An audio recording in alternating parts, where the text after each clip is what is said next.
Hello everyone, this is Swati Singh. Welcome to Shreeji Classes. Thermodynamics में heat capacity, molar heat capacity, specific heat capacity, ये तीनों चीजें last turn पे हम लोगों ने किए थे। एक दो क्वेश्चन किए थे, एक दो क्वेश्चन करते हैं, उसके बाद हम लोग जीरोथ लॉ ऑफ थर्मोडायनामिक्स करेंगे। ठीक है, तो पहले एक दो क्वेश्चन करते हैं जो थोड़ा सा और हमारा जो क्लैरिफाई करेगा, जो हमारा कॉन्सेप्ट लास्ट टर्न का था वो। ठीक है, स्टार्ट करते हैं। हमारा फर्स्ट क्वेश्चन है, तो ये रहा हमारा क्वेश्चन। क्वेश्चन समझने से पहले या फिर क्वेश्चन करने से पहले क्वेश्चन में गिवन क्या क्या है वो केयरफुली पढ़ना है। ठीक है, तो क्वेश्चन है हमारा, एज्यूम एन आइडियल गैस। एक आइडियल गैस है, ओबे करती है P by V is equal to constant. ठीक है, this gas cylinder this gas confined in piston fitted cylinder. ये जो गैस है, आइडियल गैस है, एक सिलेंडर में है जिसमें क्या है, पिस्टन लगा हुआ है। ठीक है, एक गैस सिलेंडर है हमारे पास, एक सिलेंडर है जिसके अंदर आइडियल गैस है और उसमें पिस्टन फिट है। ठीक है, having initial volume and pressure. Initial volume है और प्रेशर है। इनिशियल वॉल्यूम कितना है, 2 लीटर, और प्रेशर है 1 atm। ठीक है, इज अलाउड टू एक्सपेंड। ठीक है, अब allowed to expand to occupy finally 6 litre, मतलब इसको अलाउ है, मतलब ये पिस्टन मूवेबल है, तो इसके वॉल्यूम में इजाफा या बढ़ोतरी या इंक्रीमेंट हो सकता है। तो ये जो पिस्टन है हमारा इंक्रीज कर सकता है। तो अगर यहाँ 1 लीटर है तो यहाँ 6 लीटर हो गया है। Calculate work done by the system. P by V is constant है। ठीक है, अगर P बाय V कांस्टेंट है और पिस्टन, एक सिलेंडर है जिसमें पिस्टन लगा हुआ है, उस सिलेंडर का इनिशियल वॉल्यूम 1 लीटर है, प्रेशर 1 atm है, इसका वॉल्यूम इंक्रीज हो सकता है 6 लीटर। ठीक है, हमें क्या निकालना है, वर्क डन हमको निकालना है। 1 मिनट का टाइम देंगे और चीजें बहुत ही स्मूथली आपको समझ में आएंगी।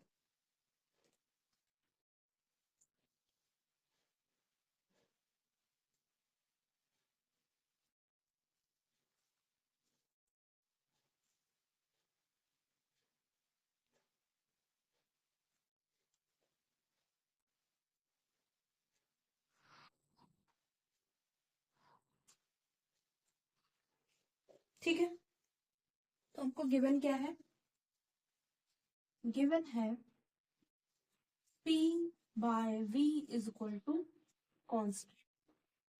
ये गिवन है, P by V is equal to constant given है।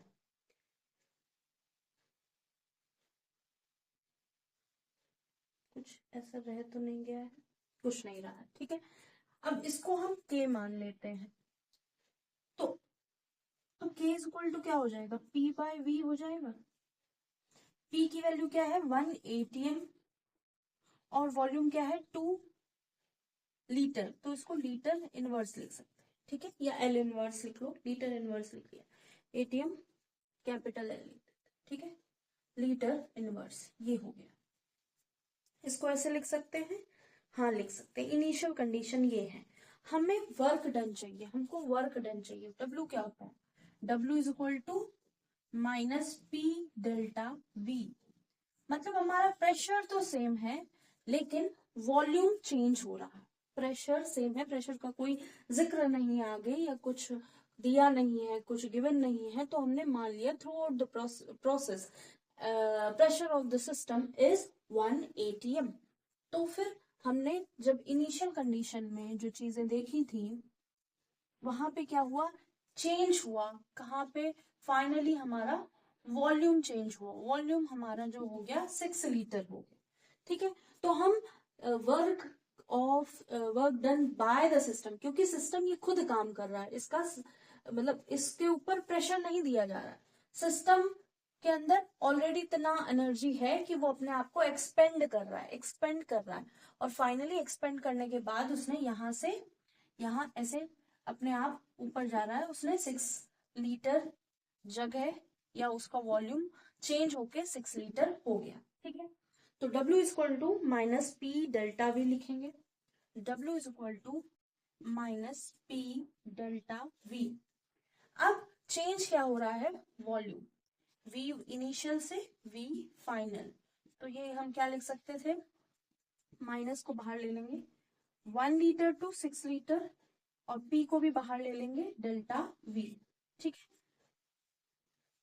P क्या है हमारा 1 ATM, वो हम लिख लेंगे वैसे एज इट इज, या फिर अगर हम यहां से लिखना चाहें, यहां से हम P निकालना चाहें तो कितना है, P is equal to KV। ठीक है, P is equal to KV लिख सकते हैं हम यहां से हम P is equal to KV लिख सकते हैं और वो हम लिखेंगे क्योंकि हमें अगर हम कांस्टेंट रखते हैं तो फिर चीजें थोड़ा सा आंसर डिफरेंस हो जाएगा, तो हम यहाँ पे KV डेल्टा V लिख लेते हैं। ठीक है, KV डेल्टा V ये लिख लिया। अब K क्या है, K गिवन है हमको, कांस्टेंट है, minus K 1 to 6 V delta V। ठीक है, अब इंटीग्रेट करेंगे तो क्या हो जाएगा, इंटीग्रेट करने पे हो जाएगा V square by 2, V square divided by 2, और कहां से लेकर कहां तक हुआ है, 1 लीटर से 6 लीटर तक एक्सपेंड हुआ है।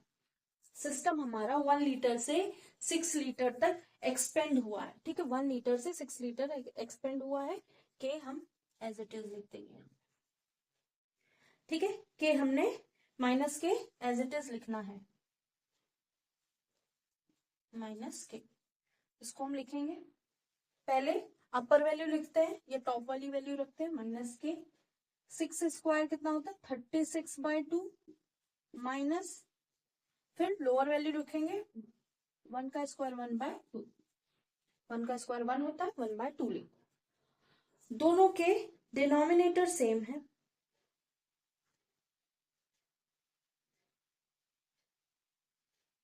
ठीक है, डिनोमिनेटर दोनों के सेम है। अब k की वैल्यू यहां से क्या आई थी, k की वैल्यू आई थी 1 बाय 2, तो हम k की वैल्यू माइनस 1 बाय 2 लिख लेते हैं। इनिशियली हमारा वॉल्यूम 2 लीटर था, 2 लीटर था। ठीक है, 2 लेंगे यहाँ पे, हाँ अब ठीक है, 2 लीटर लिया तो ये क्या हो गया 4 हो गया। इनिशियल वॉल्यूम हमारा 2 लीटर था, फाइनल वॉल्यूम 6 लीटर। अगर वैसे भी करेंगे आंसर सही आएगा, कोई दिक्कत नहीं होगी, मतलब आंसर क्या वैल्यू चेंज हो जाएगी, बाकी तो सिस्टम यही है ना। हाँ, तो 36 माइनस 1 बाय 2 ये कितना हो जाएगा 32 बाय 2, 32 बाय 2। और अब हम आंसर निकालते हैं, W इज इक्वल टू क्या हो जाएगा, W is equal to minus ये 4 हो जाएगा, माइनस का 32 by 4 that is minus 8 ATM, और क्या है नहीं माइनस 8 ATM लीटर। ठीक है, या लीटर ATM, ये हमारा हो गया work done by the system. थोड़ा सा स्लो प्रोसेस है, या थोड़ा सा कह देते हैं कि स्लो समझाया है, लेकिन आपको पूरा समझ में आया होगा। अब क्या करना है कि आइडियल गैस दी है हमको जो ओबे कर रही है P by V is equal to constant, ये लॉ को ओबे कर रही। This gas is confined in a piston fitted cylinder, ये गैस एक पिस्टन फिटेड सिलेंडर के अंदर रखी हुई है जिसका इनिशियल वॉल्यूम 2 लीटर है। इनिशियल प्रेशर या कह सकते हैं प्रेशर, इनिशियल वॉल्यूम रखा है और प्रेशर लिखा है तो ध्यान देना, प्रेशर क्या है 1 ATM, प्रेशर यहाँ भी 1 ATM। ठीक है, जब प्रेशर यहाँ पे सेम है और हमको गिवन है P by V is equal to constant, तो हमने K मान लिया, K is equal to P by V 1 by 2 ATM पर लीटर। ठीक है, अब हम वर्क डन हमको कैलकुलेट करना है, work done by the system. तो वर्क डन कितना होता है, W is equal to minus P delta V. अब माइनस पी डेल्टा वी में P की वैल्यू हमने यहां से रख ली, P is equal to K V. P is equal to K V रखी तो क्या हो गया, हमारा हो गया माइनस के वी डेल्टा वी। और इसको क्या किया हमने, इंटीग्रेट कर दिया 2 से लेकर 6 के बीच में। ठीक है, जब इंटीग्रेट किया तो माइनस के वी स्क्वायर बाय 2, 2 to 6। ठीक है, अब हम k की वैल्यू -1/2 रखेंगे और इसको पूरा ब्रैकेट को ओपन करके सही से लिख देंगे। 32/2 आया और ये 2 अंदर मल्टीप्लाई हो गया तो -32/4 आया। तो हमारा work done by the system कितना हो गया, -8 लीटर ATM।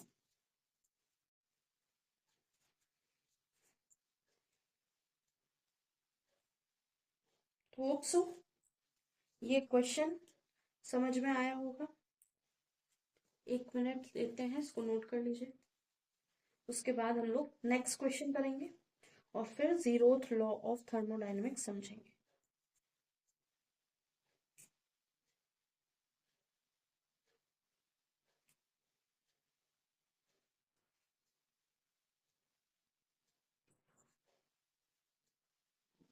हो गया, नेक्स्ट क्वेश्चन करते हैं।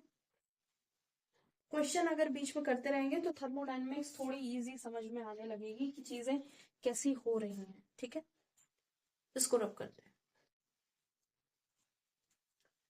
नेक्स्ट क्वेश्चन हमारा 1 mole of ideal gas for which CV is equal to 3/2R। एक मोल आइडियल गैस है जिसका CV 3/2R है, इज हीटेड इरिवर्सिबली। मतलब इस तरह से हीट किया गया है कि रिएक्शन जो हमारी वो इरिवर्सिबल है, फिर से वही नहीं बन रही है। ठीक है, एक ही डायरेक्शन में हो रही है। At constant pressure, pressure constant रखा है 1 ATM from 25 degree Celsius to 100 degree Celsius. 25 degree Celsius से 25 डिग्री सेल्सियस से 100 डिग्री सेल्सियस तक हमारा टेम्परेचर चेंज हो रहा है, क्योंकि हीट इरिवर्सिबली दी जा रही, हीट दी जा रही है। तो 1 डिग्री से 25 डिग्री से 100 डिग्री हो गया।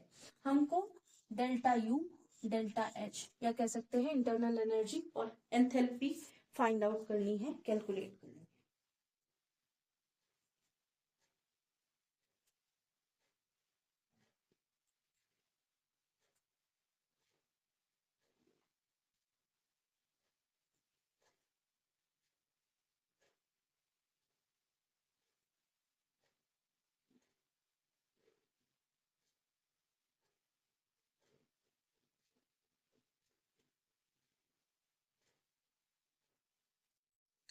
तो हमको CV गिवन है, CV गिवन है।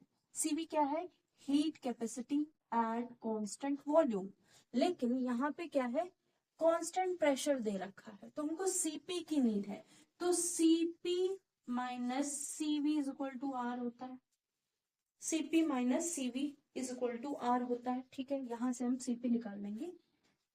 Heat capacity at constant pressure is equal to R plus CV। CV कितना है, 3/2R। तो कितना हो जाएगा, R प्लस 3/2R, ये हो जाएगा 5/2R।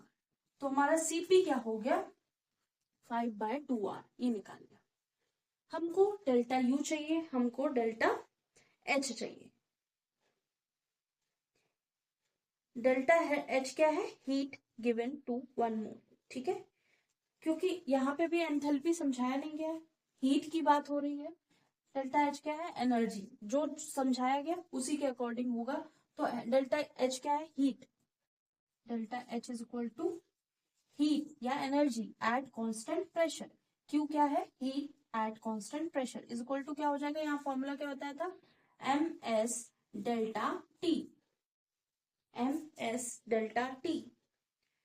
ठीक है, तो M कितना है, M है, M गिवन है 1 मोल है, 1 मोल ऑफ आइडियल गैस है, is heated irreversibly.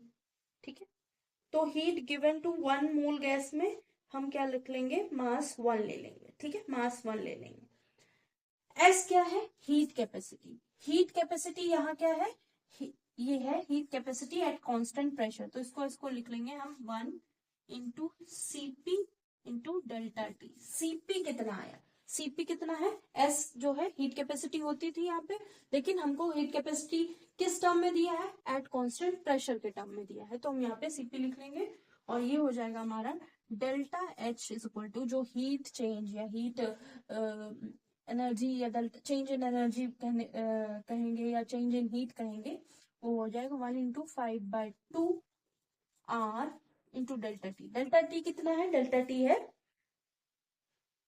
75 degree Celsius, ठीक है। डेल्टा टी क्या है 75 डिग्री, मतलब 75, या फिर हम इसको केल्विन में चेंज करें 273 और 25 डिग्री 273 माइनस कितना हो रहा है, सॉरी 373 माइनस 298, ठीक है, तो 75 के आसपास आ जाएगा, तो ये हो जाएगा 75। या फिर डिफरेंस इन डिग्री सेल्सियस और डिफरेंस इन केल्विन के टेम्परेचर में जो होता है वो डिफरेंस सेम होता है। आर की वैल्यू हम रख लेंगे, आर की वैल्यू क्या रखेंगे 1.987, ठीक है, कैलोरी में रखना है तो कैलोरी में रखेंगे, या 2 रख देते हैं तो भी वही वैल्यू आएगी, ठीक है। 5/2 इंटू आर की वैल्यू 1.9 रख लो या 2 रख लो, लगभग सेम वैल्यू आएगी, ठीक है, 98 रख लेते हैं, तो डेल्टा एच हमारा कितना आएगा 5 इंटू 75, ठीक है, और इंटू 1.9 डिवाइडेड बाई 2 जितना हो गया 372 पॉइंट समथिंग आएगा, 372.5 कैलोरी लिख देते हैं क्योंकि कैलोरी ही ली है हमने, ठीक है। ये हो गया डेल्टा एच। अब हमको डेल्टा यू चाहिए, डेल्टा यू कैसे मिलेगा,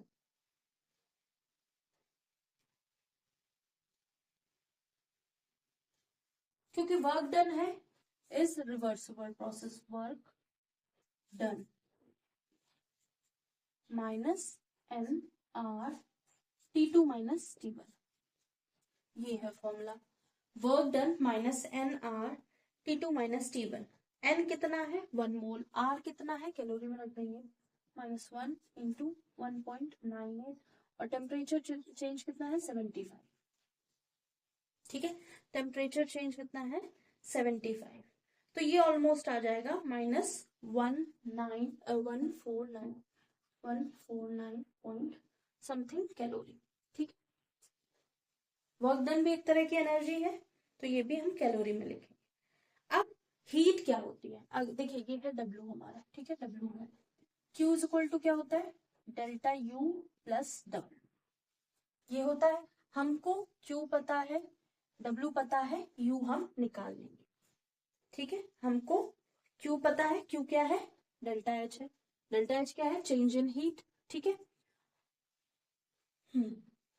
तो Q या फिर इसको हम डेल्टा H भी लिख सकते हैं, ये कितना है 372.5 calorie is equal to delta U, ये कितना है -149 कैलोरी, ठीक है, तो ये कितना हो जाएगा, तो delta U is equal to क्या हो जाएगा माइनस वाला सॉरी ये माइनस डेल्टा माइनस W होगा तो ये प्लस हो जाएगा, ठीक है। अब delta U is equal to, इसको इधर लाएंगे तो हमको 223.5 calorie change in internal energy मिलेगा, ये रहा हमारा सेकेंड क्वेश्चन, ठीक है। इसको देखिए समझिए, 1 मिनट का टाइम देते हैं, फिर उसके बाद 0th लॉ ऑफ थर्मोडायनेमिक्स या लॉ ऑफ थर्मल इक्विलिब्रियम की बात करेंगे।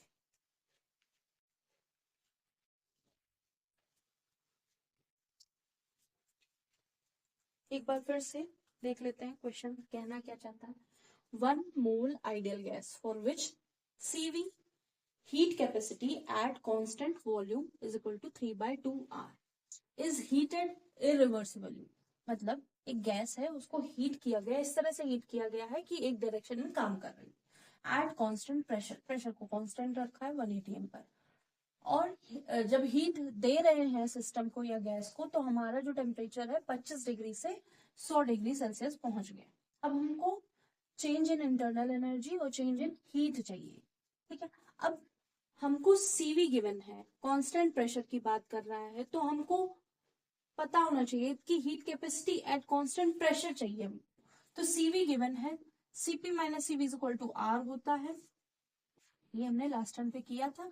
तो इससे हम सीपी की वैल्यू निकाल लेंगे, दैट इज 5/2r, ठीक है। या फिर याद रखेंगे, अगर CV is equal to 3/2r है तो CP is equal to 5/2r हो, ठीक है। अब हीट चेंज निकालेंगे। हीट चेंज क्या है, एट कांस्टेंट प्रेशर है, हमने लास्ट टाइम पे देखा था, ms डेल्टा टी फॉर्मूला होता है। s क्या है, heat capacity, s heat capacity है, या फिर इसको कह सकते हैं स्पेसिफिक हीट कैपेसिटी, ठीक है। इतनी बात समझ में आई?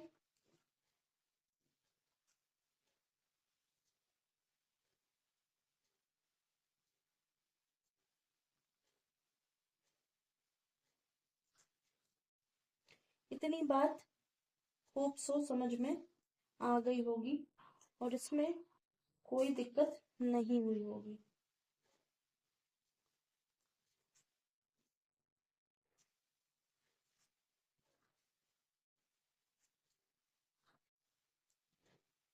ये वाला फॉर्मूला लास्ट टर्म में नहीं, उससे पहले कराया गया था। तो एस क्या है, हीट कैपेसिटी, ठीक है। हीट कैपेसिटी सी या एस से डिनोट कर सकते हैं, इसको हम सी भी लिख सकते हैं कंफ्यूजन दूर करने के लिए। सी कब है, एट कांस्टेंट प्रेशर, तो क्या होगा, heat capacity at constant pressure.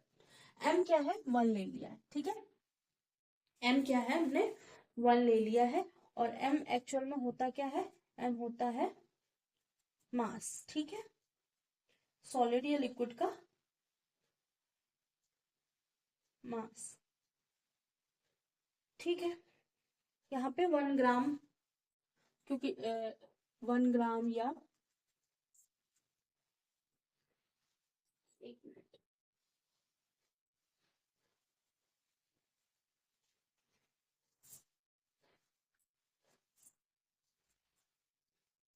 तो यहाँ है मास है डेल्टा टी, ठीक है। मास को हम लोगों ने 1 मान लिया है, m/2, ठीक है। क्योंकि कोई गैस दी नहीं गई है, ठीक है, कि हम n is equal to m/ molar mass लिख दें, ठीक है। कोई गैस तो गिवन नहीं है, हमको n की वैल्यू 1 दी गई है। अब n की वैल्यू 1 दी गई है, तो हमने क्या कर लिया है, कोई भी गैस मान लिया जिसका 1 ग्राम मान लिया है, डेल्टा एच, ठीक है, उसको मान लिया। यहाँ से हमको डेल्टा एच की वैल्यू कितनी आ गई, आर की वैल्यू रख दी 1.98, या हम 2 भी रख सकते हैं, और हमारी वैल्यू आ गई कैलोरी में 372.5 calorie.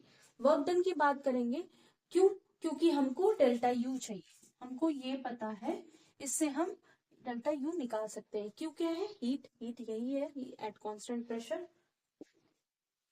Equal to change into change in internal energy minus work done. Work done क्या है, minus R delta T, delta T क्या है, T2 minus T1, that is 75 degree Celsius, या 75 केल्विन लिख सकते हैं, क्योंकि डिफरेंस ऑफ टेम्परेचर देखना हमको। और यहाँ पे हम डेल्टा क्यू की वैल्यू रखेंगे, डेल्टा यू फाइंड आउट करना है, और माइनस डेल्टा माइनस डब्ल्यू क्या है, -149 पॉइंट समथिंग है, तो 149 हमने कैलोरी लिख लिया, और हमारी वैल्यू आ गई 223.5 कैलोरी। ये हमारा चेंज इन इंटरनल एनर्जी। तो होप्सो ये क्वेश्चन समझ में आया होगा। अब हम जीरोथ लॉ ऑफ थर्मोडायनेमिक्स करेंगे। तो पहले जीरोथ लॉ ऑफ थर्मोडायनेमिक्स या law of thermal equilibrium. Zeroth law क्यों कहा गया, क्योंकि थर्मोडायनेमिक्स का first, second, third law already हम लोग पढ़ चुके थे, या कह सकते हैं उन पर काम हो चुका था, ठीक है। जब जीरोथ लॉ की बात हुई तो already first, second, third law बन चुके थे, तो इन लोगों ने इन सब को समझने से पहले फर्स्ट लॉ सोचा कि फर्स्ट लॉ पहले आना चाहिए, मतलब ये वाला लॉ पहले आना चाहिए, इसलिए इसका नाम जीरोथ लॉ कर दिया, ठीक है। अब जीरोथ लॉ में ये कहना क्या चाहते थे, if two system are in thermal equilibrium with third system, तीन सिस्टम है हमारे पास, ये फर्स्ट, ये सेकंड, ये थर्ड, ठीक है। ये हमारे पास तीन सिस्टम है। थोड़ा सा डिफरेंस दिखे इसके लिए मैंने ये डायग्राम। ये हमारा सिस्टम 1 है, सिस्टम 2 है, सिस्टम 3 है। सिस्टम 1 और सिस्टम 2 क्या है, are in equilibrium. Thermal equilibrium मतलब ये इनका टेम्परेचर ऑलमोस्ट सेम है। और सिस्टम 2 और 3 में क्या है, इनका भी, ये भी थर्मल इक्विलिब्रियम में है। System 1 is in thermal equilibrium with system 2 and system 2 is in thermal equilibrium with system 3, ठीक है। तो हमारे पास ये दोनों सिस्टम थर्मल इक्विलिब्रियम में है, ये दोनों सिस्टम थर्मल इक्विलिब्रियम में है, तो automatically S1 is in thermal equilibrium with S3, ठीक है। S1 is thermal equilibrium with S2, S2 is thermal equilibrium in S3, और तो हमारे पास S1 S3 आपस में थर्मल इक्विलिब्रियम में होंगे। If two systems are in thermal equilibrium with third system, दो सिस्टम या कह सकते हैं ये फर्स्ट वाला सेकंड के साथ, सेकंड वाला फर्स्ट, थर्ड वाला सेकंड के साथ, तो they must be in equilibrium with each other, ठीक है। ये हो गई बात कि जीरोथ लॉ में कहना क्या चाहते थे। अब जीरोथ लॉ क्या था, ये जो कॉन्सेप्ट था, ये थर्मल इक्विलिब्रियम, थर्मल मतलब हीट, हीट अगर दो चीजें कांटेक्ट में रखी गई हैं, इसका टेम्परेचर 25 डिग्री सेल्सियस है, इसका टेम्परेचर 50 डिग्री सेल्सियस है, दो सिस्टम कांटेक्ट में रखे गए हैं, तो हम इस कॉन्सेप्ट से टेम्परेचर का कॉन्सेप्ट बता सकते थे कि डिग्री ऑफ हॉटनेस और डिग्री ऑफ कूलनेस इसी से ही इंट्रोड्यूस किया गया था, ठीक है, थर्मल इक्विलिब्रियम वाले कॉन्सेप्ट से, या कह सकते हैं जीरोथ लॉ से। तो जब हमने इन दोनों सिस्टम को ए और बी को कांटेक्ट में रखा, तो बी ने क्या किया, एनर्जी का ट्रांसफर किया। तो जो जिस भी सिस्टम का टेम्परेचर ज्यादा था, वो सिस्टम क्या हो गया, हायर डिग्री का हो गया, और वहां से ट्रांसफर होने लगा लोअर टेम्परेचर में, जिसको हम कोल्डर बॉडी बोलेंगे। हॉटर बॉडी से कोल्डर बॉडी में ट्रांसफर ऑफ हीट होने लगा। अब ये ट्रांसफर ऑफ हीट तब तक होगा जब तक दोनों सिस्टम में ऑलमोस्ट सिमिलर थर्मल एनर्जी नहीं होगी, ऑलमोस्ट सिमिलर टेम्परेचर नहीं होगा, तब तक ये ट्रांसफर ऑफ हीट होगा, वो होता रहेगा। तो टेम्परेचर दोनों का सिमिलर आ जाएगा, वैसे ही ये थर्मल इक्विलिब्रियम स्टेबलिश कर देंगे, ठीक है। तो अब यहाँ पे तीन सिस्टम थे, क्या था, पहला सिस्टम दूसरे के साथ और दूसरा सिस्टम तीसरे के साथ थर्मल इक्विलिब्रियम में थे। तो कहने का मतलब कि अगर फर्स्ट सेकंड और सेकंड थर्ड इक्विलिब्रियम में है, इनका जो हीट है, हीट का जो आदान प्रदान हो रहा है, वो एक ही फेज में है, कह सकते हैं, या फिर एक ही जैसा है, तो फर्स्ट और थर्ड का भी वो भी थर्मल इक्विलिब्रियम में होंगे, वो भी थर्मली इक्विलिब्रियम होंगे, ठीक है। ये बात है। अगर कोई एक बॉडी ज्यादा टेम्परेचर की है, उसको साथ रख देते हैं कम टेम्परेचर वाली बॉडी में, तो क्या होगा, ट्रांसफर ऑफ हीट या हीट एनर्जी होता रहेगा जब तक दोनों इक्विलिब्रियम में नहीं आए, थर्मली इक्विलिब्रियम पोजीशन पे ना आ जाए, तब तक होता रहेगा, ठीक है। तो इसको नोट कर लीजिए। एक दो लाइन और है जीरोथ लॉ की, वो भी लिखेंगे, फिर हम लोग नेक्स्ट क्वेश्चन की बात करें। तो होप सो इतना नोट कर लिया होगा। नेक्स्ट पॉइंट लिखते हैं। तो जो कहा था उसको लिख लिया है। This law allows us to introduce the concept of temperature. इस लॉ से हमको पता चला कि concept of temperature to measure hotness और कोल्डनेस ऑफ बॉडी, ठीक है। अब इस लॉ से हमने हॉटनेस और कोल्डनेस ऑफ बॉडी को मेजर करना शुरू किया, समझना शुरू किया, ठीक है। The temperature of two body decides the direction of heat flow when two body put in contact. ये जो टेम्परेचर ऑफ टू बॉडी है डिसाइड करता है, दो बॉडी का टेम्परेचर डिसाइड करता है कि जो फ्लो ऑफ हीट है वो किस डायरेक्शन में होगा, जब दोनों बॉडी कांटेक्ट में रखी जाएंगी। जब ज्यादा हीट जो हॉटर बॉडी है और कोल्डर बॉडी है वो कांटेक्ट में रखी जाएंगी, तब direction of flow of heat हमको पता चलेगा कि किस डायरेक्शन में होना है।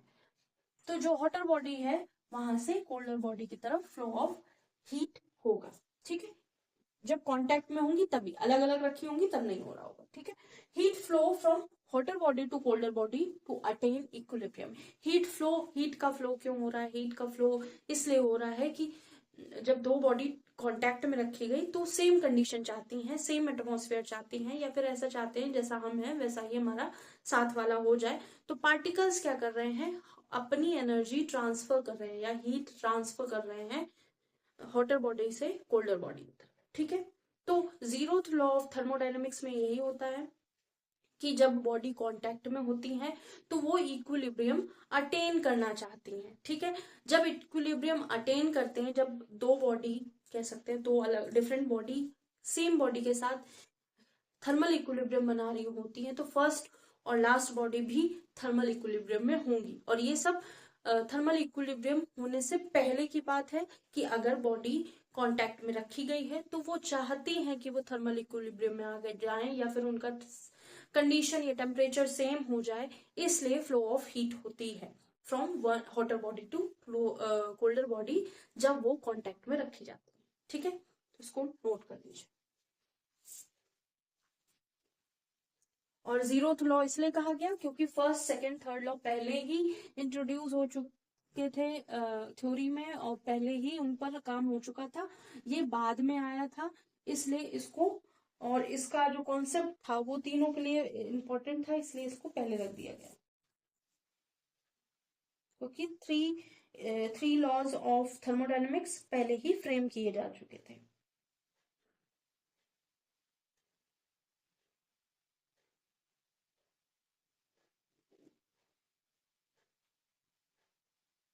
और ये एक तरह से बेसिक और फंडामेंटल थर्मोडायनेमिक कॉन्सेप्ट था, इसलिए इसको जीरोथ लॉ कह दिया गया। ठीक है, तो इस पे दिमाग नहीं लगाना है जीरोथ क्यों कहा गया, क्या कहा गया, ये तीनों के बाद में इंट्रोड्यूस हुआ था, इसलिए इसको जीरोथ लॉ कहा गया।